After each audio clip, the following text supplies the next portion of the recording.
오늘 말씀의 제목이 다 같이 따라해볼까요? 나의 약함은 나의 자랑이라. 이 제목을 공감하시는 분들도 분명히 계실 거예요. 그리고 이 말씀에 대해서 오늘 목사님 무슨 말씀하시나 이해하지 못하시는 분들도 있을 수 있습니다. 그런데 한 가지는 분명한 것은 우리 그리스도인의 삶 가운데는 두 가지의 양면성이 있다는 거예요. 하나는 무엇이냐면 우리의 삶이 햇빛처럼 빛나는 삶이 있어요. 기쁨의 삶이 있는가 하면 또 한 가지는 우리의 삶 가운데 마치 사망의 음천한 골짜기를 지나가는 것 같은 그 어둠을 통과할 때가 있다는 사실입니다.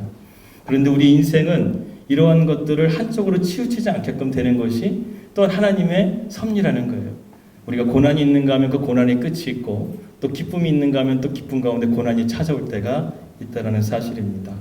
그래서 우리가 여기서 한 걸음 더 나아가서 우리의 삶 가운데 그렇게 피할 수 없는 고난이 찾아온다고 한다면 또 우리 안에 그런 육체의 가시와 같은 오늘 말씀처럼 우리의 약함을 드러내는 그런 고난의 길이 우리한테 찾아온다고 한다면 우리는 그것을 어떻게 바라보고 이겨낼 수 있는가, 이것을 여러분들과 함께 말씀을 통해서 은혜를 나누고자 합니다. 오늘 본문 말씀 고린도후서의 말씀은 배경을 잠깐 말씀드리라고 한다면 제가 지난번에도 말씀드렸다시피 이 고린도후서는 바울의 네 번째 편지입니다. 바울이 1년 6개월 동안 고린도에 가서 교회를 개척을 해가지고 세우고 또 다른 지역으로 복음을 증거하러 갔는데 바울이 간 사이에 고린도 지역에 유대 예루살렘으로부터 온 거짓 사도들이 와서 그들에게 잘못된 복음을 가르치고 바울이 사도권을 공격했던 거예요. 그래서 그런 가운데서 바울이 이 고린도 교회에 많은 문제들이 있었는데 그 문제를 해결하기 위해서 1차 편지를 보냈는데 그 편지가 지금 오늘날은 우리에게 기록에 남아있지 않고 그 다음에 바울이 조금 진정된 상태에서 고린도 교회의 여러 가지 문제들에 대해서 말씀을 편지를 보냈는데 그 편지는 오늘날 우리가 고린도 전서라는 말씀으로 보고 있는 것이고 바울이 그럼에도 불구하고 고린도 교회가 변하지가 않는 거예요. 그런데 바울이 그럼에도 불구하고 고린도 교회를 너무나 사랑하기 때문에 바울이 고린도 교회를 이번엔 방문해야 되겠다 이런 생각을 하고 두 번째로 고린도 지역 교회를 방문하게 되는데 거기서 고린도 교회 성도들의 마음이 너무나 냉랭한 거예요. 바울이 자기를 그렇게 사랑하고 그들에게 그렇게 진심을 다해서 사역했는데도 불구하고 그 성도들이 이 바울을 냉대한 것입니다. 그래서 바울은 가슴 아픈 고린도 방문을 하게 되고 돌아오게 돼요. 그리고 나서 바울이 다시금 눈물로써 편지를 쓰게 되는데 그 편지가 바로 눈물의 편지인데요. 오늘날 우리에게 그것이 기록이 남아있지가 않아요. 그러면서 바울이 마지막 네 번째로 쓴 편지가 우리가 오늘 보고 있는 고린도 후서의 말씀입니다. 그러니까 이 고린도서에 보내는 편지가 4개가 왔다 가는 가운데서 이제 고린도 교회에 어느 정도 문제가 진정된 상황 가운데서 바울이 이제 고린도 후서를 쓰게 된 거예요. 그런데 그럼에도 불구하고 아직도 고린도 교회 안에 바울의 사도권을 공격하고 바울의 가르침을 공격하고 바울을 음해하는 그런 거짓 사도들과 그들을 따르는 무리들이 잔당들이 남아 있었던 거예요. 그래서 그들에 대해서 바울이 편지를 쓰게 된 것입니다.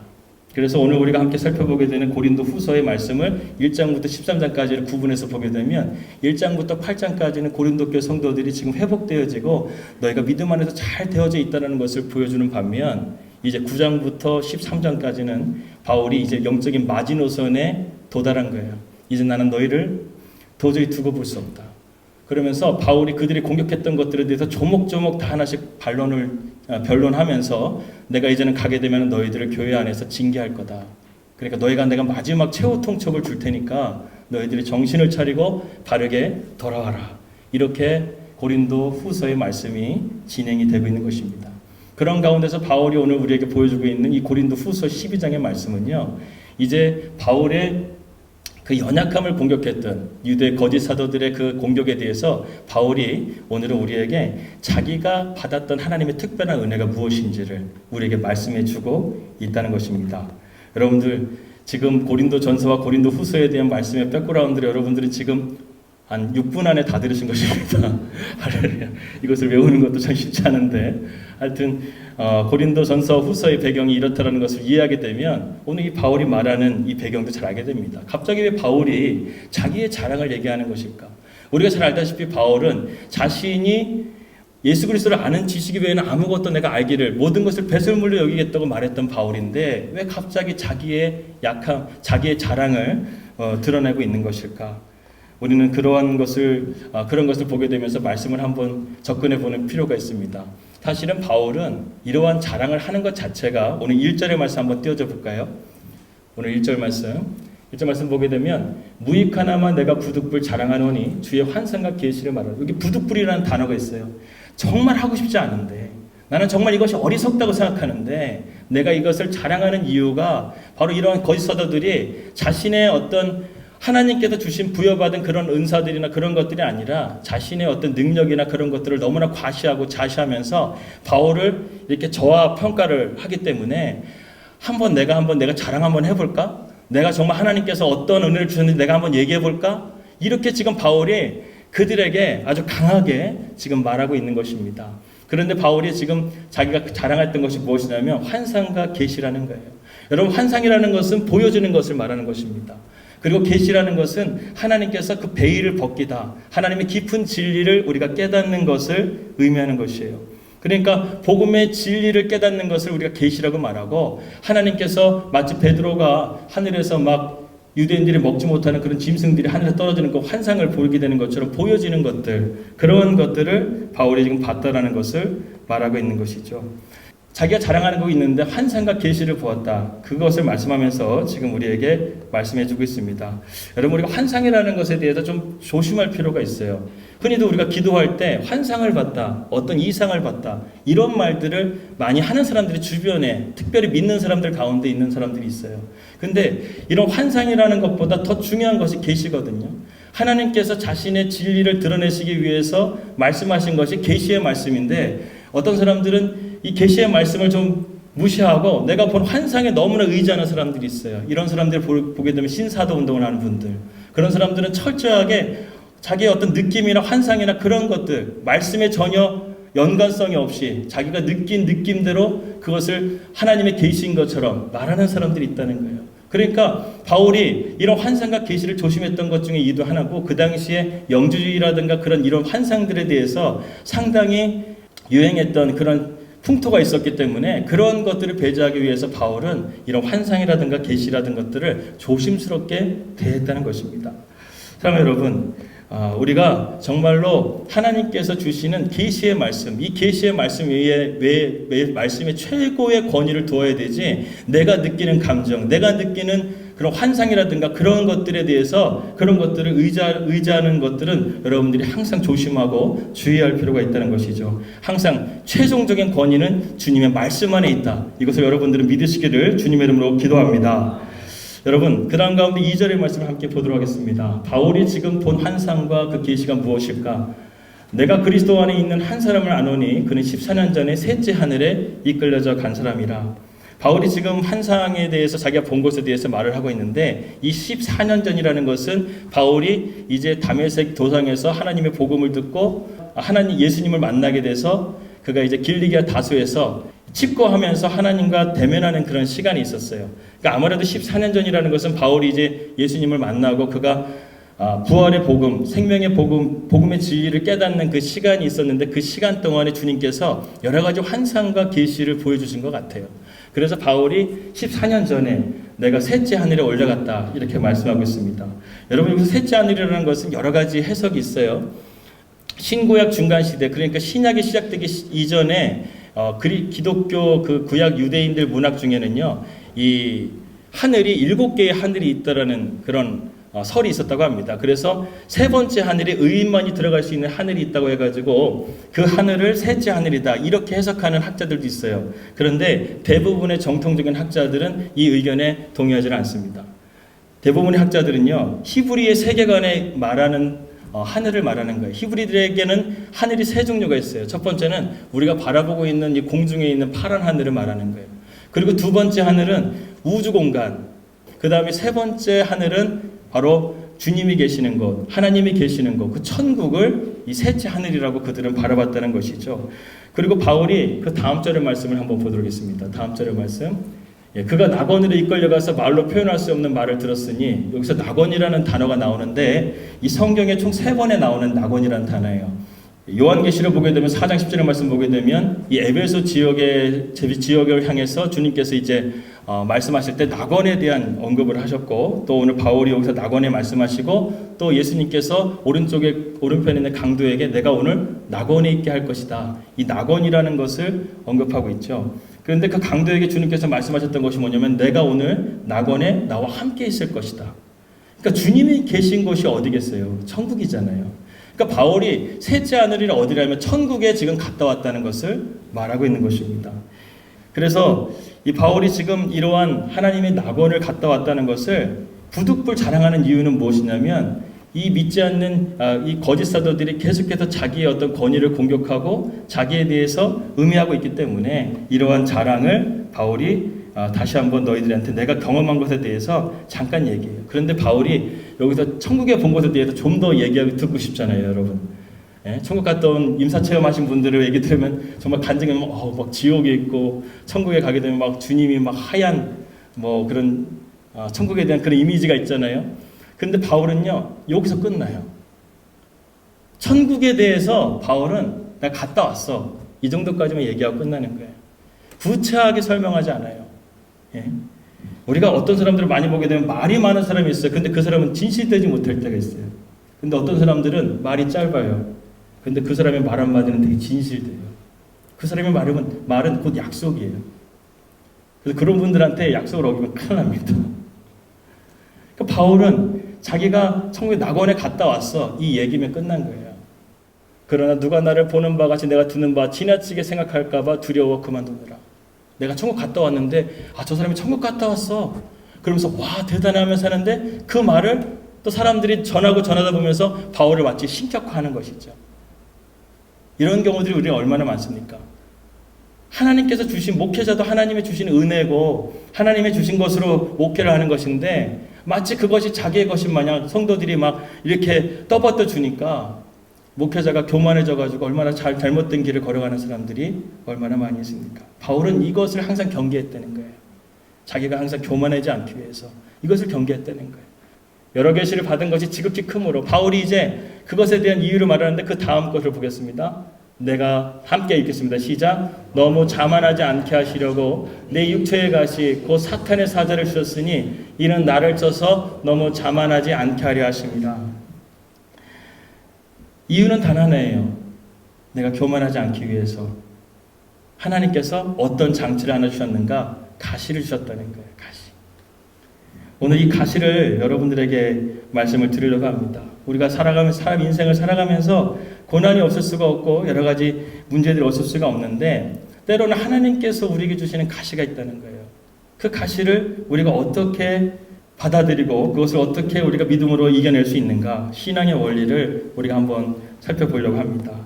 여기서 말하는 육체의 가시는 학자마다 좀 분분합니다. 어떤 학자들은 이 바울이 안질이 있었다 아니면은 영적인 유혹을 받았었다 또 아니면은 그가 간질이 있었다 풍토병이 있었다 여러 가지 얘기를 하고 있지만 여기서 바울이 정말 그가 육체의 가시라고 말하는 것은 우리가 뭐 어떤 질병에 대해 초점을 맞추는 것보다 바울이 이것을 너무나 힘들어했다는 거예요. 그 다음 절 말씀 보겠습니다. 내가 이것을 떠나가기 위해서 바울 몇 번이나 기도했어요? 3번이나 기도했다는 거예요. 야, 주님 정말 힘들어요. 나 이것 때문에 정말 못 살겠어요. 이것 때문에 내 사역이 지금 사역도 제대로 되지 못하고 있는 것 같아요. 그러면서 바울이 3번을 기도했다. 여러분 히브리 세계관에서 3번 기도했다는 거는요. 끊임없이 기도했다는 거예요. 완전수거든요. 하나님 정말 이거 좀 제발 좀 고쳐주세요. 나를 좀 이렇게 치유해 주세요. 이렇게 주님 앞에 간절하게 기도했다는 거예요. 바울이 3번이나 기도했다는 거예요. 그런데 그럼에도 불구하고 하나님께서 그 바울의 기도를 응답해 주시지 않았다는 거예요. 그러면서 우리가 이제 그 고난의 그 가시에 대한 하나님의 신앙의 원리를 몇 가지를 찾을 수가 있는데 우리가 한번 그것을 생각해 보도록 하겠습니다. 첫 번째로 다 같이 따라해 봅시다. 고난에는 유익이 있다. 예, 고난에는 유익이 있습니다. 그 사탄의 사자를 주셨으니 나를 쳐서 너무 자만하지 않게 하셨다. 얼마나 고통스러웠으면 여러분 사탄이 나를 치는 것처럼 아프다고 이렇게 말을 했겠어요? 그런데 그 사탄의 사자라고 하는데 이 사자라는 단어가 천사라는 단어와 똑같은 앵겔로스라는 단어를 쓰고 있는데 영적인 존재가 나를 괴롭히는 것처럼 진짜 끊임없이. 리차드 범브란트 그 목사님이 고문을 받는데 정말 죽고 싶더래요. 너무나 아파서 죽고 싶은데 그 고문을 받고 난 다음에 그 옆에 의사를 둔대요. 그러니까 죽지 못하게 의사를 또 두는 거야. 정말 죽을 지경까지 끝까지 고문을 한 다음에 그 옆에다가 의사를 둬서요. 이 사람이 죽지 않게끔 살려놓는 거예요. 그럼 또다시 고문하고 또 살려놓고 또다시 고문하고 또 살려놓고 정말 지옥처럼 그 고문을 계속해서 당하는 가운데 있었다는 것이죠. 그러니까 끊임없이 계속해서 이 고난이 나에게 밀려왔다는 거예요. 여러분, 이 고난을 통해서 우리가 받을 수 있는 유익이 뭔가? 욥을 통해서 우리가 몇 가지를 알 수 있어요. 욥이 여러분 고난을 받은 것은요, 이유가 없이 하나님이 그냥 고난 주신 게 아니라 욥이 고난을 받은 것은 그의 의의 교만의 의의 옷을 걷어내시기 위해서 하나님께서 그에게 고난을 주신 거예요. 욥은 친구들과 계속 얘기하면서 나는 죄가 없다. 난 하나님 앞에 정말로 당당하다. 이렇게 얘기를 하면서 그가 친구들에게 그렇게 반론하는 것을 보게 됩니다. 그런데요, 놀라운 것은 그가 욥기서 마지막 장에 보게 되면 그 마지막 장에서 그가 내가 하나님을 대면하게 되니까 그 욥이 자진해서 자기의 머리에 죄를 뿌려요. 그리고 하나님 앞에 이스라엘 백성들이 회개하는 그 자세로 나가는 거예요. 그렇게 자신은 떳떳하다고 당당하다고 의인이라고 얘기했던 욥이 하나님 앞에 딱 쓰는 순간에 그가 머리에 죄를 뒤집어 쓰면서 하나님 앞에 회개의 자리로 나아가고 있는 거예요. 그러니까 우리 모든 인간은 하나님 앞에 의인이 있을 수가 없다는 거예요. 회개의 자리로 나아가서 그 하나님 앞에 내가 귀로만 들었던 하나님을 눈으로 보니까 내 안에 있는 그런 것들이 얼마나 죄가 보이기 시작하고 하나님 앞에 회개의 자리로 나아갈 수밖에 없는 그런 자신의 모습을 볼 수 있다는 것이죠. 바울이 하나님께서 이미 14년 전에 보신 하나님의 놀라우신 계시의 말씀, 낙원을 보게 되고 환상을 보게 되면서 엄청난 그 은혜를 받았는데 바울이 그 은혜를 받음을 통해서 그가 자만해지지 않고 그가 교만하지 않도록 하나님께서 그에게 가시를 주심을 통해서 그가 하나님 앞에 겸손하게 나아갈 수 있는 그러한 겸손의 열매를 그에게 허락해 주셨다는 거예요. 그러니까 바울은 날마다 주님을 찾는 거예요. 날마다 기도의 자리로 나아가는 거예요. 하나님을 간절하게 붙드는 자리로 나아감을 통해서 바울은 더욱더 하나님의 사랑을 깨닫게 되고 주님께서 나를 위해서 십자가 달려 돌아가신 그 십자가의 사랑을 자신 안에 새기는 그러한 은혜를 경험하게 되었다는 것이죠. 그래서 내가 그리스도와 함께 십자가에 못 박혀 죽었느니 그래도 이제는 내가 산 것 아니요 나를 위해서 죽으신 하나님의 아들이 내 안에 거하게 하심이라는 거잖아요. 그것이 내 안에 있게 하기 위해서 주님께서 나에게 이런 가시를 허락하셨다는 것이죠. 두 번째로 바울은 하나님께서 자신에게 주신 이 가시가 족하다, 은혜의 충분성을 우리에게 말하고 있습니다. 나에게 이르기를 내 은혜가 내게 족하도다. 이는 내 능력이 약한 데서 온전하여 짐이라. 그러므로 도리어 크게 기뻐함으로 나의 여러 약한 것들에 대하여 자랑하려니 이는 그리스도의 능력이 내게 머물게 하려 함이라. 하나님의 은혜가 충분하다는 거예요. 여러분 어떻게 이런 말을 할 수 있을까요? 지금 나는 너무나 고난이 닥쳐오고 하나님 앞에 간절하게 기도하는데 바울이 이 가시를 통해서 깨달은 것이 뭐냐면 내게 주신 은혜를 깨닫는 거예요. 하나님께서 지금 이런 상황 가운데서 나에게 은혜를 주시고 있다는 것을 깨닫는 것이죠. 그것이 나의 기도를 응답해 주지 않음에도 불구하고 내가 하나님의 은혜에 감사한다는 거예요. 여러분 우리가 하나님 앞에 기도할 때 하나님께서 때로는 우리에게 노라고 말씀하실 때도 있어요. 그것이 응답일 때도 있어요. 왜냐하면 그렇게 우리가 기도의 응답을 다 해주시다 보면 우리가 잘못된 길을 걸어갈 수 있기 때문에 하나님께서는 우리의 기도에 다 응답해 주지 않을 때가 있다는 것이죠. 노라고 응답해 주실 때가 있다는 것입니다. 그런데 그것이 바울에게는 오히려 하나님을 더욱더 갈망하게 만들고 하나님을 더욱더 의지하게 만드는 그러한 은혜의 도구가 되었다는 것이죠. 여러분 우리가 정말 기도할 때요 하나님이 기뻐하시는 것을 기도할 수 있는 저 여러분들이 되길 바랍니다. 솔로몬이 하나님의 성전을 무려 거의 10년 가까이 지은 다음에 하나님께서 그에게 말씀해 주셨어요. 솔로몬아 내가 지금 너에게 선물을 주려고 하는데 너가 무엇을 구하느냐. 그래서 솔로몬은요 여러 가지를 얘기하지 않았어요. 딱 한 가지를 구했어요. 하나님의 지혜를 구했어요. 여러분 지혜의 근본은 하나님이라고 그랬잖아요. 솔로몬이 구한 것은요 단순하게 내 지식을 구한 게 아니라 하나님 자체가 내 안에 임하시기를 기도했던 거예요. 그래서 하나님께서 이 다윗 왕의 선조로부터 이 광활한 영토를 다스려야 되는데 하나님 내 힘으로는 할 수 없습니다. 하나님의 지혜를 주시고 하나님의 성령을 나에게 부어주셔서 내가 이러한 것들을 다스리고 통치할 수 있도록 나에게 하나님의 영을 부어달라고 지혜를 부어달라고 그렇게 기도했던 것이죠. 그러니까 하나님께서 그에게 부귀와 영화를 덤으로 주시면서 하나님께서 솔로몬으로 하여금 그러한 복을 은혜를 내려주셨다는 것입니다. 여러분 우리가 정말 이러한 가시 가운데서도 하나님이 기뻐하시는 것을 찾아서 그것을 위해서 나아가 보십시오. 그러면 하나님께서는 여러분들에게 필요한 모든 것들을 다 공급하여 주시고 은혜와 자비를 내려주실 것을 믿습니다. 여러분 하얀 셔츠에다가요 먹물을 묻히게 되면은 우리 시선은 그 먹물에 가 있어요. 근데 하얀색 셔츠 그 먹물은 되게 지극히 작은 점이거든요. 근데 그 먹물에 우리 시선이 가 있단 말이죠. 셔츠를 와이셔츠 정장 입었는데 여기에 뭐가 묻었어. 그러면 우리 눈은 거기에 가 있어요. 왜 저거 에리가 이렇게 딱 꺾여 있으면은 우리 눈은 거기에 자꾸만 신경 써요. 말씀에 신경 안 써요. 그러니까 우리가 그런 자그마한 것에 신경 쓰지 말고요. 하나님의 크신 은혜, 하나님의 넓으신 은혜, 이런 것들에 우리의 마음을 두고 하나님의 충만한 그 충분성, 은혜의 충분성을 소유하시는 저 여러분들 되시기를 주님의 이름으로 기도하겠습니다. 마지막으로 우리가 그리스도의 능력을 덧입는 사람이 되어야 되겠습니다. 바울이 이 가시를 통해서요 그리스도의 능력이 내게 머물게 하려 함이라 그랬습니다.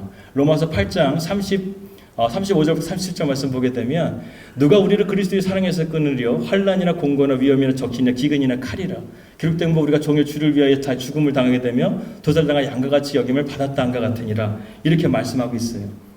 그러나 이 모든 일에 우리를 사랑하시는 이로 말미암아 우리가 넉넉히 이긴다 말씀하고 있습니다.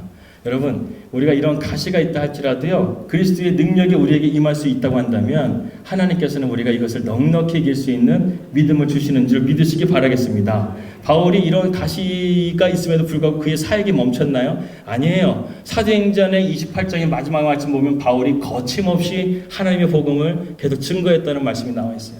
이 거침없이 내가 이런 가시가 있다 할지라도 내가 이런 어려움이 있다 할지라도 나는 믿음의 길을 거침없이 걸어갔다는 바울의 이 마지막 선언이 우리의 마지막 선언이 있었다는 것이죠. 그의 가시도 주님을 위해 걸어가는 그 길을 멈출 수가 없었어요.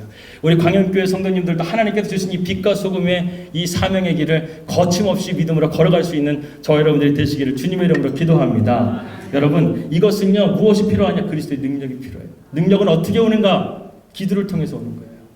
내가 가만히 있다고 절대 능력이 오지 않아요. 우리가 하나님 앞에 엎드려 기도하고 하나님 앞에 간절하게 구할 때 기도로 오는 거예요. 성령이 어떻게 왔어요? 사도행전 1장 14절 말씀 보게 되면 그들이 모여 힘써 통성으로 기도했다고 그랬어요. 그러니까 우리가 기도를 통해서 하나님의 성령의 권능도 받는 것이고 우리가 기도를 통해서 하나님의 능력도 받는 거예요. 바울은 하나님 앞에 기도함을 통해서 자신에게 주어진 이 사명을 끝까지 걸어갈 수 있었던 것처럼 그리스도의 능력으로 걸어갈 수 있었던 것처럼 우리도 하나님께서 주시는 이 능력을 붙들고 믿음으로 승리하시는 저 여러분들 되시기를 주님의 이름으로 기도하겠습니다. 여러분 역설적이지만요 기독교는 고난의 종교예요. 기독교 역사를 쭉 보다 보면 기독교 역사는 고난 가운데서도 꽃을 피고 주님의 영광을 나타냈던 종교가 바로 기독교입니다. 그래서 저는요 제일 좋아하는 찬송가 중에 하나가 사람을 보며 세상을 볼 때 그 마지막 가사에 보면 가시밭에 백합화 예수야기 날리니 할렐루야 할렐루야. 여러분 가시밭에 있는 백합화를 할지라도 예수 향기를 날릴 수 있는 그러한 믿음의 그리스도의 군사가 되시기를 주님의 이름으로 기도합니다. 기도하겠습니다. 할렐루야. 아버지 하나님 오늘 이 시간 나의 자랑은 나의 악함이라 이 말씀을 우리 사랑하는 성도님들과 함께 나누었습니다. 바울의 육체에 가시가 있음에도 불구하고 그가 하나님 거침없이 주님의 복음의 길을 믿음으로 걸어갈 수 있었던 것처럼 우리의 삶 가운데도 그리스도의 능력이 머물므를 통해서 우리가 믿음으로 하나님의 은혜의 그 길을 걸어갈 수 있도록 인도하여 주시옵소서. 아버지 하나님 우리에게 정말 그리스도의 능력이 임하기 위해서는 기도해야 됩니다. 성령님을 간절하게 구해야 됩니다. 정말 우리의 믿음이 더욱더 하나님 앞에 뜨거워질 수 있는 심령 되게 해주셔서 정말 우리 강염 성도들, 우리 광염교회 가운데 성령의 부흥이 역사가 나타날 수 있는 그런 광염교회가 될 수 있도록 인도하여 주시옵소서. 그래서 우리가 세상 가운데서 우리는 비록 약하지만 나와 함께 하시는 주님은 강하시더라고 고백하며 선포할 수 있는 그런 믿음의 사랑하는 우리 성도님 되기를 원하오며 살아계신 예수님의 이름으로 기도하였습니다. 아멘.